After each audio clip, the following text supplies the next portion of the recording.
মমতা বন্দ্যোপাধ্যায় জিন্দাবাদ, মমতা বন্দ্যোপাধ্যায় জিন্দাবাদ, অভিষেক বন্দ্যোপাধ্যায় জিন্দাবাদ, বীণা মণ্ডল জিন্দাবাদ, বীণা মণ্ডল জিন্দাবাদ।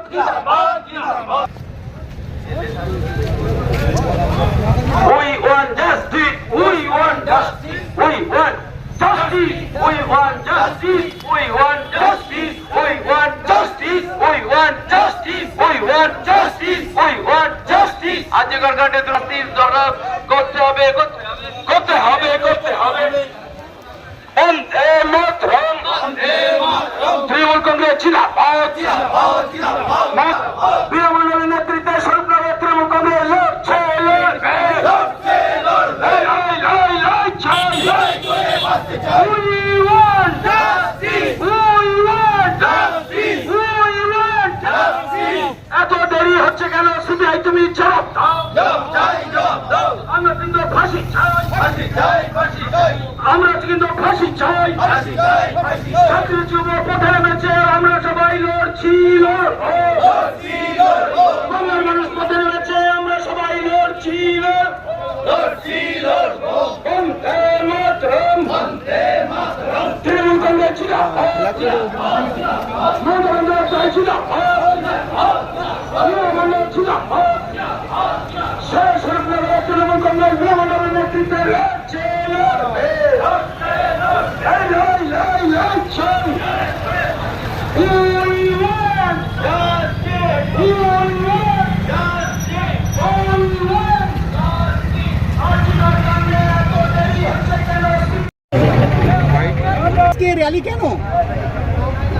আজকের র্যালি এটা আমাদের মাননীয় মুখ্যমন্ত্রী মমতা বন্দ্যোপাধ্যায় তিনি 28শে আগস্ট যে ছাত্র পরিষদের নিয়ে যে মিটিং করেছিলেন কলকাতায়, সেখানেই বার্তা দিয়ে দিয়েছিলেন যে আমরা গত 30 তারিখে প্রত্যেকটা কলেজে কলেজে ছাত্ররা তারা প্রতিবাদ সভা করবে।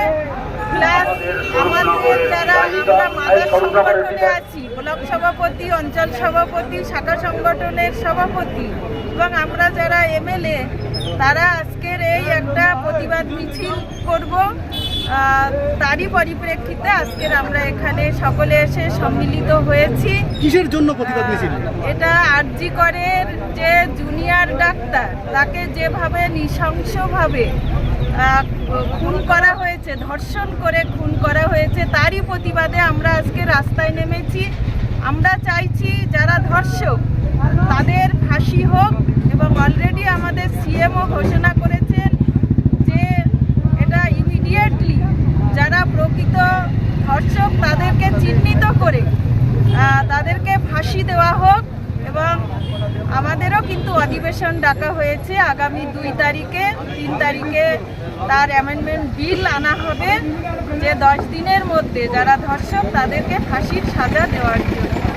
অটোমেটিক 17 দিন হয়ে গেছে, সিবিআই হাতে নিয়েছে। হ্যাঁ, সিবিআই হাতে নিয়েছে। এটাই আমাদেরও জিজ্ঞাস্য যে সিবিআই কেন এখনো টালবাহনা করছে, কেন প্রকৃত দোষী তাদেরকে এখনো অ্যারেস্ট করা হচ্ছে না, এটা আমাদেরও জিজ্ঞাস্য। আমরাও তো তার জন্যই রাস্তায় নেমেছি, আমাদের নেত্রীর নির্দেশেই আমরা পথে নেমেছি।